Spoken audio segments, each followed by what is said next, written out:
Quanto mais você ler a Bíblia, e quanto mais você meditar sobre ela, mais você ficará surpreso com ela. Aquele que é apenas um leitor casual da Bíblia, não conhece a altura, a profundidade, o comprimento e a largura dos poderosos significados contidos em suas páginas.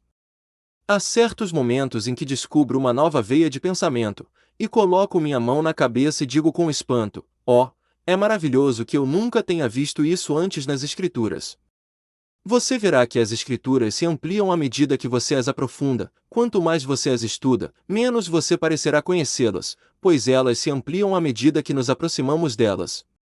Especialmente você verá que esse é o caso com as partes típicas da Palavra de Deus.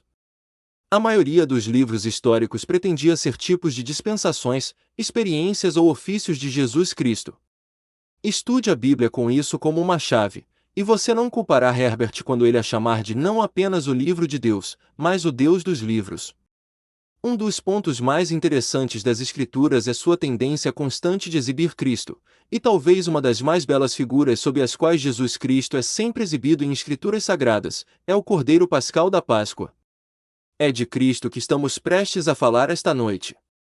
Israel estava no Egito, em extrema escravidão. A severidade de sua escravidão tinha aumentado continuamente até que era tão opressiva que seus gemidos incessantes subiam ao céu. Deus, que vinda seus próprios eleitos, embora clamem dia e noite a ele, finalmente, determinou que ele daria um golpe terrível contra o rei do Egito e a nação do Egito, e libertaria seu próprio povo. Podemos imaginar as ansiedades e as antecipações de Israel, mas dificilmente podemos simpatizar com elas, a menos que nós, como cristãos, tenhamos tido a mesma libertação do Egito espiritual. Vamos, irmãos, voltar ao dia em nossa experiência, quando moramos na terra do Egito, trabalhando nos fornos de tijolos do pecado, labutando para nos tornarmos melhores, e descobrindo que isso não era de nenhuma utilidade. Vamos relembrar aquela noite memorável. O início dos meses, o início de uma nova vida em nosso espírito e o início de uma era completamente nova em nossa alma. A palavra de Deus desferiu o golpe em nosso pecado, ele nos deu Jesus Cristo, nosso sacrifício, e naquela noite saímos do Egito. Embora tenhamos passado pelo deserto desde então, e lutado contra os amalequitas, pisado na serpente de fogo, sido queimados pelo calor e congelados pelas neves, ainda assim nunca mais voltamos ao Egito, embora nossos corações possam às vezes ter desejado os alhos poróis, as cebolas e as panelas de carne do Egito, ainda assim nunca fomos levados à escravidão desde então. Venha, vamos celebrar a Páscoa esta noite, e pense na noite em que o Senhor nos libertou do Egito. Vamos contemplar nosso Salvador Jesus como o Cordeiro Pascal do qual nos alimentamos. Sim, não vamos apenas olhá-lo como tal, mas vamos sentar-nos esta noite à sua mesa, vamos comer de sua carne e beber de seu sangue, pois sua carne é realmente comida, e seu sangue é realmente bebida. Em santa solenidade, que nossos corações se aproximem daquela antiga ceia, voltemos às trevas do Egito e, pela santa contemplação, vejamos, em vez do anjo destruidor, o anjo da aliança, à frente da festa, o Cordeiro de Deus que tira os pecados do mundo. Não terei tempo esta noite para entrar em toda a história e mistério da Páscoa, você não entenderá que estou esta noite pregando sobre tudo isso, mas alguns pontos proeminentes nele como parte deles. Seriam necessárias uma dúzia de sermões para fazer isso, na verdade, um livro tão grande quanto Caril sobre Jó, se pudéssemos encontrar um divino igualmente prolixo e igualmente sensato. Mas, antes de tudo, olharemos para o Senhor Jesus Cristo e mostraremos como ele corresponde ao Cordeiro Pascal, e nos esforçaremos para levá-lo aos dois pontos, de ter seu sangue aspergido sobre você e de ter se alimentado dele. E, primeiro, então, Jesus Cristo é tipificado aqui sob o Cordeiro Pascal, e se houver alguém da semente de Abraão aqui que nunca viu Cristo como Messias, peço sua atenção especial para o que devo adiantar. Quando falo do Senhor Jesus como ninguém menos que o Cordeiro de Deus morto para a libertação de seu povo escolhido. Sigam-me com suas Bíblias, e abram primeiro no capítulo 12 de Êxodo. Começamos, antes de tudo, com a vítima, o Cordeiro. Que bela imagem de Cristo! Nenhuma outra criatura poderia tão bem ter tipificado aquele que era santo, inofensivo, imaculado e separado dos pecadores. Sendo também o emblema do sacrifício, ele retratava mais docemente nosso Senhor e Salvador Jesus Cristo. Pesquise a história natural e, embora você encontre outros emblemas que expõem características diferentes de sua natureza e o exibem admiravelmente para nossas almas, ainda assim não há nenhum que pareça tão apropriado à pessoa de nosso amado Senhor quanto o do Cordeiro. Uma criança perceberia imediatamente a semelhança entre um cordeiro e Jesus Cristo, tão gentil e inocente, tão suave e inofensivo, nem machucando os outros, nem parecendo ter o poder de se ressentir de uma injúria. Um homem humilde diante de seus inimigos, um homem cansado e cheio de aflições. Que torturas a raça ovina recebeu de nós! Como eles, embora inocentes, são continuamente massacrados para nossa comida. Sua pele é arrancada de suas costas, sua lã é tosquiada para nos dar uma vestimenta. E assim o Senhor Jesus Cristo, nosso glorioso Mestre, nos dá suas vestes para que possamos ser vestidos com elas. Ele é rasgado em pedaços por nós, seu próprio sangue é derramado por nossos pecados, inofensivo e santo, um glorioso sacrifício pelos pecados de todos os seus filhos. Assim, o Cordeiro Pascal pode muito bem transmitir ao piedoso hebreu a pessoa de um Messias sofredor, silencioso, paciente e inofensivo. Olhe mais abaixo. Era um cordeiro sem mácula. Um cordeiro sem mácula, se tivesse a menor mancha de doença, o menor ferimento, não teria sido permitido para uma Páscoa. O sacerdote não teria permitido que fosse abatido, nem Deus teria aceitado o sacrifício de suas mãos. Deve ser um cordeiro sem mácula. E não era Jesus Cristo mesmo assim desde seu nascimento? Sem mácula, nascido da pura Virgem Maria, gerado pelo Espírito Santo, sem mácula de pecado, sua alma era pura e imaculada como a neve, branca, clara, perfeita, e sua vida era a mesma. Nele não havia pecado. Ele tomou nossas enfermidades e carregou nossas tristezas na cruz. Ele foi tentado em todos os pontos como nós, mas houve aquela doce exceção, mas sem pecado. Um cordeiro sem mácula. Vós que conhecestes o Senhor, que provastes de sua graça, que mantivestes comunhão com ele, vosso coração não reconhece que ele é um cordeiro sem mácula. Você pode encontrar alguma falha em seu Salvador? Você tem algo para imputar a ele? Sua veracidade se foi? Suas palavras foram quebradas? Suas promessas falharam? Ele esqueceu seus compromissos? E, em qualquer aspecto, você pode encontrar nele alguma mancha? Ah, não! Ele é o Cordeiro Imaculado, o puro, o imaculado, o Cordeiro de Deus que tira o pecado do mundo, e nele não há pecado. Continue mais adiante no capítulo. Seu cordeiro será sem defeito, macho de 1 ano. Não preciso parar para considerar a razão pela qual o macho foi escolhido, apenas notamos que deveria ser um macho de 1 ano.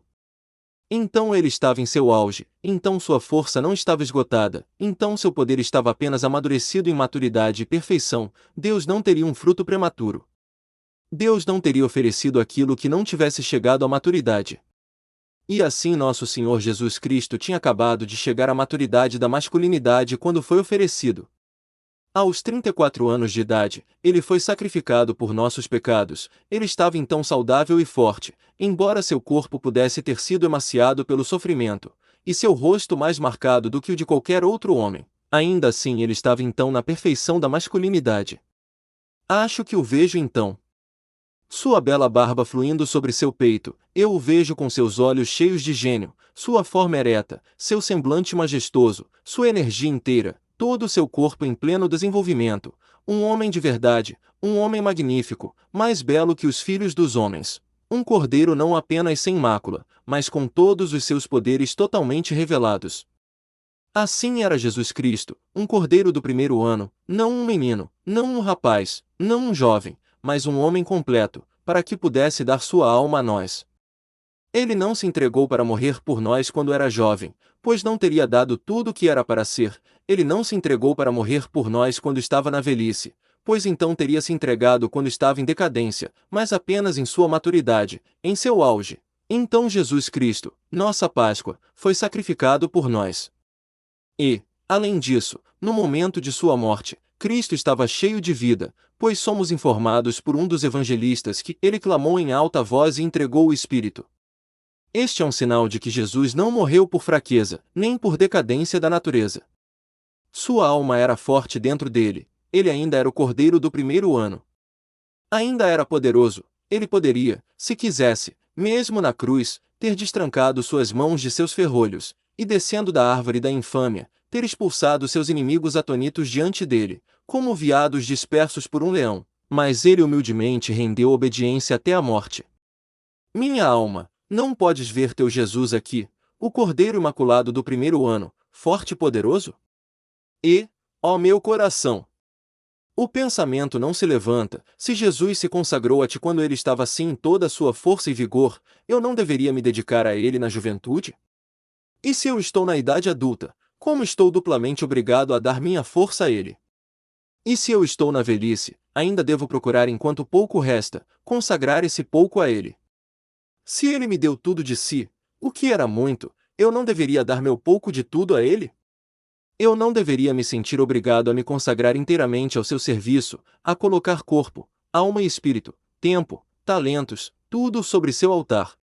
E embora eu não seja um cordeiro imaculado, ainda assim estou feliz que, assim como o bolo levedado foi aceito com o sacrifício, embora nunca queimado com ele, eu, embora um bolo levedado, posso ser oferecido no altar com meu Senhor e Salvador, a oferta queimada do Senhor, e assim, embora impuro e cheio de fermento, posso ser aceito no amado, uma oferta de um sabor suave, aceitável ao Senhor meu Deus.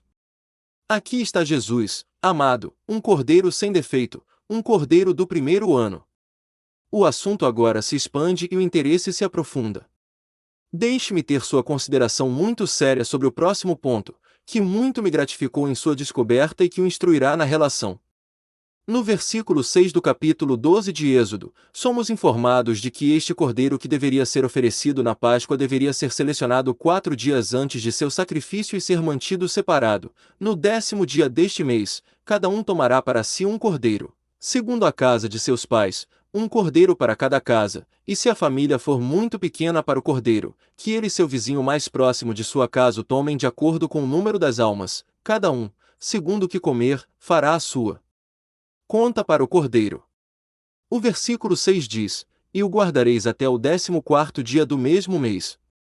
Por 4 dias, este cordeiro, escolhido para ser oferecido, foi tirado do resto do rebanho e mantido sozinho, por 2 razões, em parte para que, por seus balidos constantes, eles pudessem ser lembrados da festa solene que seria celebrada, e, além disso, para que durante os 4 dias eles pudessem ter certeza de que ele não tinha nenhuma mancha, pois durante esse tempo ele estava sujeito a inspeção constante, a fim de que pudessem ter certeza de que ele não tinha nenhuma ferida ou ferimento que o tornasse inaceitável ao Senhor. E agora, irmãos, um fato notável passa diante de vocês: assim como este cordeiro foi separado por 4 dias, as antigas alegorias costumavam dizer que Cristo foi separado por 4 anos. 4 anos depois de deixar a casa de seu pai, ele foi para o deserto e foi tentado pelo diabo. 4 anos após seu batismo, ele foi sacrificado por nós. Mas há outro, melhor do que este: cerca de 4 dias antes de sua crucificação, Jesus Cristo cavalgou em triunfo pelas ruas de Jerusalém. Ele foi, portanto, abertamente separado como sendo distinto da humanidade. Ele, no jumento, subiu ao templo, para que todos pudessem vê-lo como o Cordeiro de Judá, escolhido por Deus e ordenado desde a fundação do mundo. E o que é mais notável ainda, durante aqueles 4 dias, você verá, se recorrer aos evangelistas, em seu lazer, que tanto é registrado do que ele fez e disse quanto em toda outra parte de sua vida. Durante aqueles 4 dias, ele repreendeu a figueira, e imediatamente ela secou. Foi então que ele expulsou os compradores e vendedores do templo. Foi então que ele repreendeu os sacerdotes e anciãos, contando-lhes a semelhança dos 2 filhos, um dos quais disse que iria, e não foi, e o outro que disse que não iria, e foi. Foi então que ele narrou a parábola dos lavradores, que mataram aqueles que foram enviados a eles. Depois ele deu a parábola do casamento do filho do rei. Então vem sua parábola sobre o homem que foi à festa, não tendo uma veste nupcial, e depois também a parábola das 10 virgens, 5 das quais eram muito sábias, e 5 dos quais eram tolos. Então vem o capítulo de denúncias muito marcantes contra os fariseus. Ai de vós, fariseus cegos!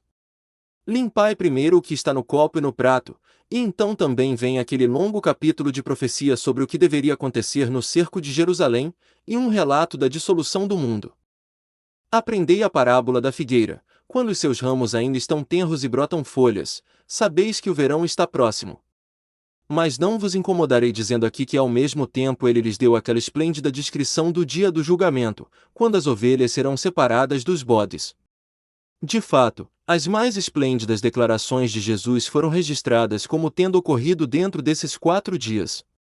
Assim como o cordeiro separado de seus companheiros, baliu mais do que nunca durante os 4 dias, assim Jesus durante aqueles 4 dias falou mais, e se você quiser encontrar uma escolha dita por Jesus, volte para o relato do ministério dos últimos 4 dias para encontrá-la. Lá você encontrará aquele capítulo: não se turbe o vosso coração, lá também, sua grande oração: Pai, eu quero, e assim por diante. As maiores coisas que ele fez nos últimos 4 dias quando ele estava separado. E há mais uma coisa para a qual peço sua atenção particular, e é que durante aqueles 4 dias eu lhe disse que o cordeiro estava sujeito ao mais próximo escrutínio. Então, também, durante aqueles 4 dias, é singular relatar que Jesus Cristo foi examinado por todas as classes de pessoas.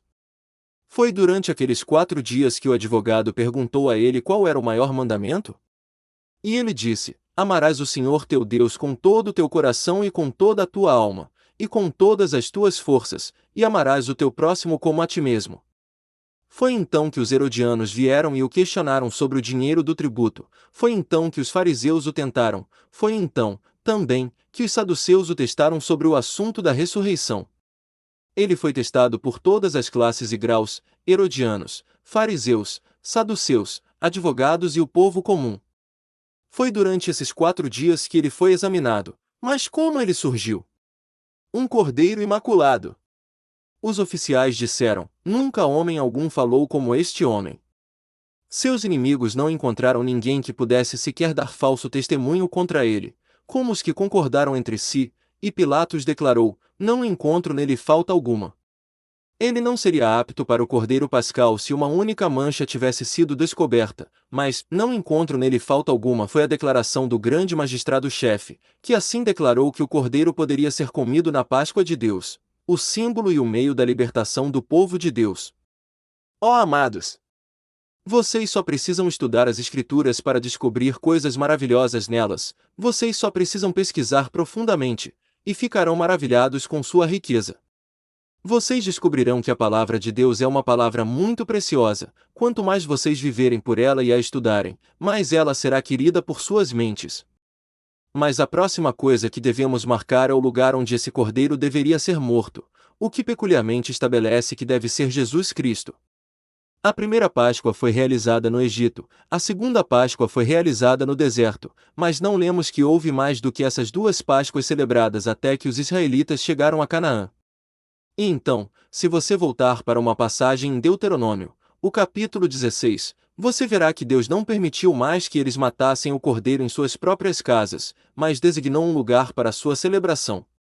No deserto, eles trouxeram suas ofertas ao tabernáculo onde o cordeiro foi abatido, mas em seu primeiro compromisso no Egito, é claro que eles não tinham um lugar especial para onde levaram o cordeiro para ser sacrificado.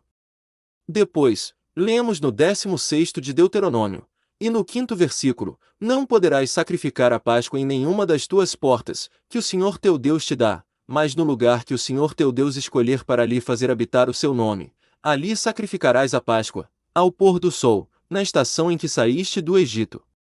Era em Jerusalém que os homens deveriam adorar, pois a salvação era dos judeus, ali estava o palácio de Deus, ali seu altar fumegava, e somente ali o cordeiro pascal poderia ser morto. Assim foi nosso bendito Senhor levado a Jerusalém. A multidão enfurecida o arrastou pela cidade. Em Jerusalém, nosso cordeiro foi sacrificado por nós, foi no local preciso onde Deus havia ordenado que fosse. Oh!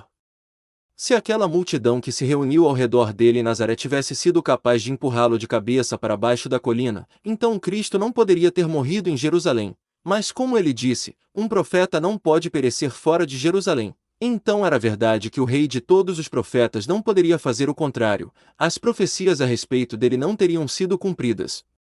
Tu matarás o cordeiro no lugar que o Senhor teu Deus designar. Ele foi sacrificado no próprio lugar. Assim, novamente você tem uma prova incidental de que Jesus Cristo foi o cordeiro pascal para seu povo. O próximo ponto é a maneira de sua morte. Acho que a maneira como o cordeiro deveria ser oferecido tão peculiarmente estabelece a crucificação de Cristo, que nenhum outro tipo de morte poderia de forma alguma ter respondido a todos os detalhes estabelecidos aqui. Primeiro, o cordeiro deveria ser abatido, e seu sangue recolhido em uma bacia. Normalmente o sangue era recolhido em uma bacia de ouro. Então, assim que era retirado, o sacerdote de pé ao lado do altar em que a gordura estava queimando, jogava o sangue no fogo ou o lançava aos pés do altar. Você pode imaginar que cena era essa? 10.000 cordeiros sacrificados, e o sangue derramado em um rio púrpura. Em seguida, o cordeiro deveria ser assado, mas não deveria ter um osso de seu corpo quebrado.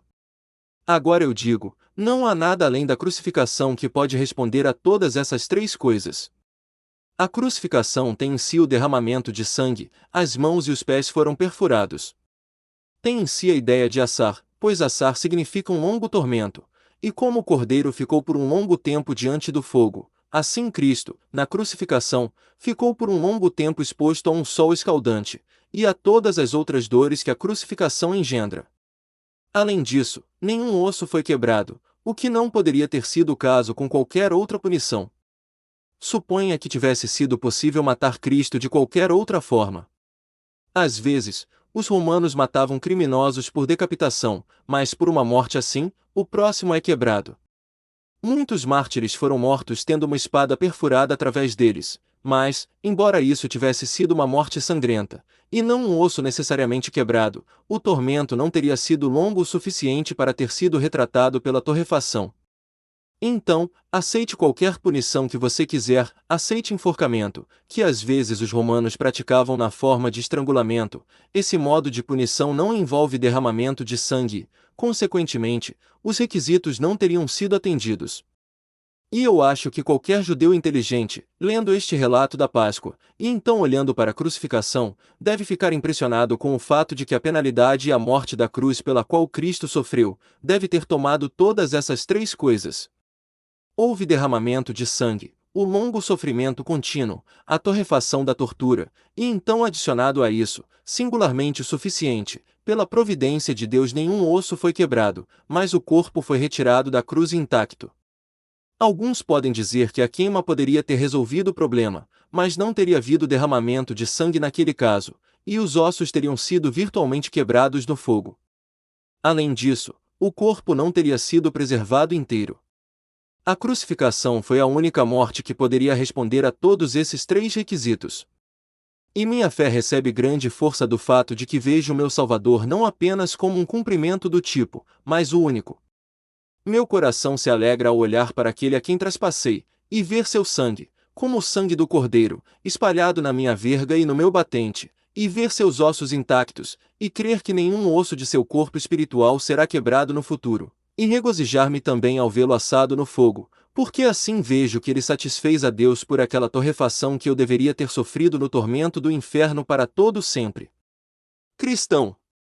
Eu gostaria de ter palavras para descrever em uma linguagem melhor, mas, como é, eu te dou os pensamentos não digeridos, que você pode levar para casa e viver durante a semana, pois você encontrará este Cordeiro Pascal como uma festa de hora em hora, bem como uma ceia. E você pode se alimentar dele continuamente, até que você chegue ao monte de Deus, onde você o verá como ele é, e o adorará no Cordeiro no meio dele. Segunda, como obtém benefício do sangue de Cristo? Cristo, nossa Páscoa, foi morto por nós. O judeu não podia dizer isso, ele podia dizer, um cordeiro, mas o cordeiro, mesmo Cristo, nossa Páscoa, ainda não havia se tornado uma vítima. E aqui estão alguns dos meus ouvintes dentro destas paredes esta noite que não podem dizer Cristo, nossa Páscoa, foi morto por nós. Mas glória a Deus! Alguns de nós podem. Não são poucos aqui que impuseram suas mãos sobre o glorioso bode expiatório, e agora eles podem colocar suas mãos sobre o cordeiro também, e podem dizer, sim, é verdade, ele não foi apenas morto, mas Cristo, nossa Páscoa, foi morto por nós. Nós derivamos benefício da morte de Cristo de dois modos: primeiro, tendo seu sangue aspergido sobre nós para nossa redenção; segundo, comendo sua carne como alimento, regeneração e santificação. O primeiro aspecto em que um pecador vê Jesus é o de um cordeiro morto, cujo sangue é aspergido no batente da porta e na verga. Observe o fato de que o sangue nunca foi aspergido no limiar. Foi aspergido no lintel, no topo da porta, no batente lateral, mas nunca no limiar, pois ai daquele que pisotear o sangue do Filho de Deus. Nem mesmo o sacerdote de Dagon pisou no limiar de seu Deus, muito menos o cristão pisoteará o sangue do Cordeiro Pascal. Mas seu sangue deve estar em nossa mão direita para ser nossa guarda constante, e em nossa esquerda para ser nosso apoio contínuo. Queremos ter Jesus Cristo aspergido sobre nós. Como eu disse antes, não é somente o sangue de Cristo derramado no Calvário que salva um pecador, é o sangue de Cristo aspergido no coração. Vamos nos voltar para a terra de Zoan. Você não acha que vê a cena esta noite? É noite. Os egípcios estão indo para casa, sem pensar muito no que está por vir. Mas assim que o sol se põe, um cordeiro é trazido para cada casa. Os estrangeiros egípcios que passam dizem: esses hebreus estão prestes a celebrar uma festa esta noite, e eles se retiram para suas casas totalmente descuidados com isso. O pai da casa hebraica pega seu cordeiro e, examinando-o mais uma vez com curiosidade ansiosa, olha-o da cabeça aos pés, para ver se tem alguma mancha. Ele não encontra nenhuma. Meu filho, ele diz a um deles, traga aqui a bacia. Ela é segurada. Ele esfaqueia o cordeiro, e o sangue flui para a bacia.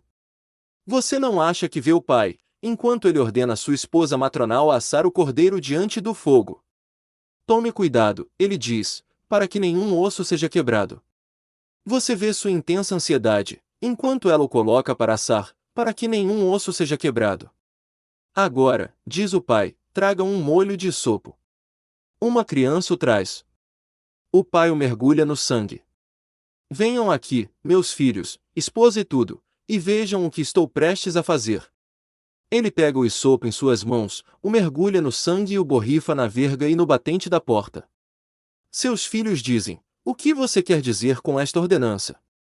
Ele responde: esta noite o Senhor Deus passará para ferir os egípcios, e quando ele vir o sangue na verga e nas duas ombreiras, o Senhor passará pela porta, e não permitirá que o destruidor entre em suas casas para feri-los.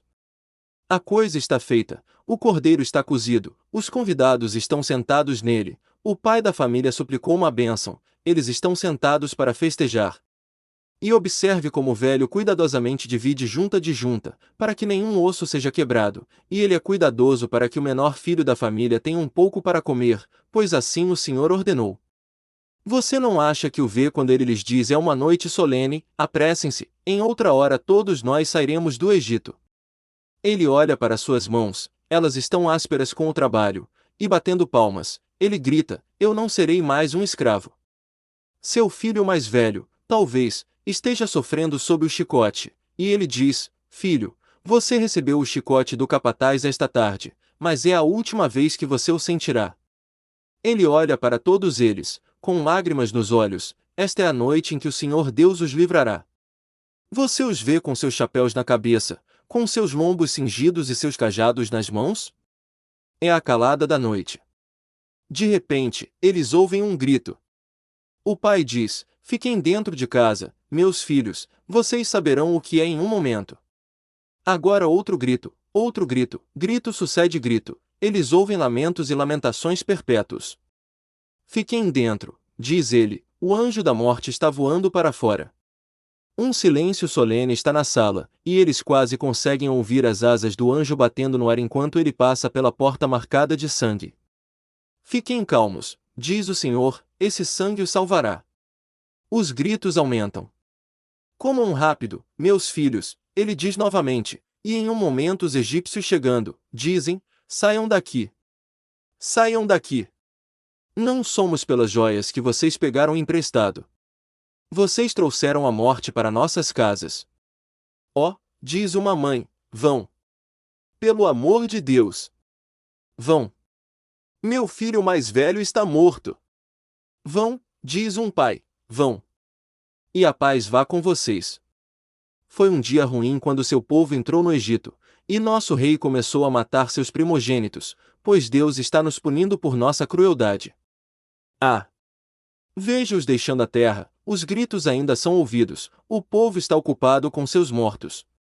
Enquanto eles saem, um filho do faraó é levado embora sem ser embalsamado, para ser enterrado em uma das pirâmides. Logo eles veem um dos filhos de seu capataz levado embora. Uma noite feliz para eles, quando eles escapam. E vocês veem, meus ouvintes, um paralelo glorioso? Eles tiveram que aspergir o sangue e também comer o cordeiro. Ah! Minha alma, já tiveste o sangue aspergido em ti? Podes dizer que Jesus Cristo é teu? Não basta dizer Ele amou o mundo e deu seu Filho, você deve dizer Ele me amou e se entregou por mim. Há outra hora chegando, queridos amigos, quando todos nós estaremos diante do tribunal de Deus, e então Deus dirá, anjo da morte, tu uma vez feriste o primogênito do Egito, tu conheces tua presa. Desembainha a tua espada. Eu contemplo a grande reunião, você e eu estamos de pé entre eles. É um momento solene. Todos os homens estão em suspense. Não há zumbido nem murmúrio. As próprias estrelas cessam de brilhar para que a luz não perturbe o ar com seu movimento. Tudo está parado. Deus diz, tu selaste aqueles que são meus? Sim, diz Gabriel, eles estão selados com sangue, cada um deles. Então ele diz em seguida, varre com tua espada de matança. Varre a terra. E manda os despidos, os não comprados, os sujos para o poço. Oh!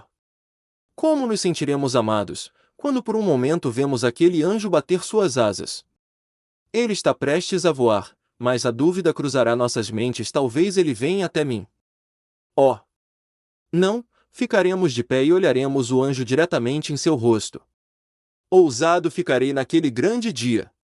Pois quem me acusará? Enquanto através do teu sangue eu sou absolvido da tremenda maldição e vergonha do pecado. Se tivermos o sangue sobre nós, veremos o anjo chegando, sorriremos para ele, ousaremos chegar até o rosto de Deus e dizer, grande Deus! Estou limpo. Pelo sangue de Jesus, estou limpo. Mas se, meu ouvinte, teu espírito imundo permanecer sem ser consagrado diante de seu Criador, se tua alma culpada aparecer com todas as suas manchas negras sobre ela, sem ser salpicada com a maré púrpura, como falarás quando vires o brilho da bainha da espada do anjo veloz para a morte e alada para a destruição, e quando ela te partir em pedaços? Parece-me que te vejo de pé agora. O anjo está varrendo 1000 ali. Ali está um de teus companheiros de panela. Ali, um com quem dançaste e juraste. Ali, outro, que depois de frequentar a mesma capela que tu, era um desprezador da religião. Agora a morte se aproxima de ti. Assim como quando o ceifador varre o campo e a próxima orelha treme porque sua vez chegará, vejo um irmão e uma irmã varridos para o poço. Não tenho sangue sobre mim? Então, ó rochas! Foi gentil de sua parte me esconder.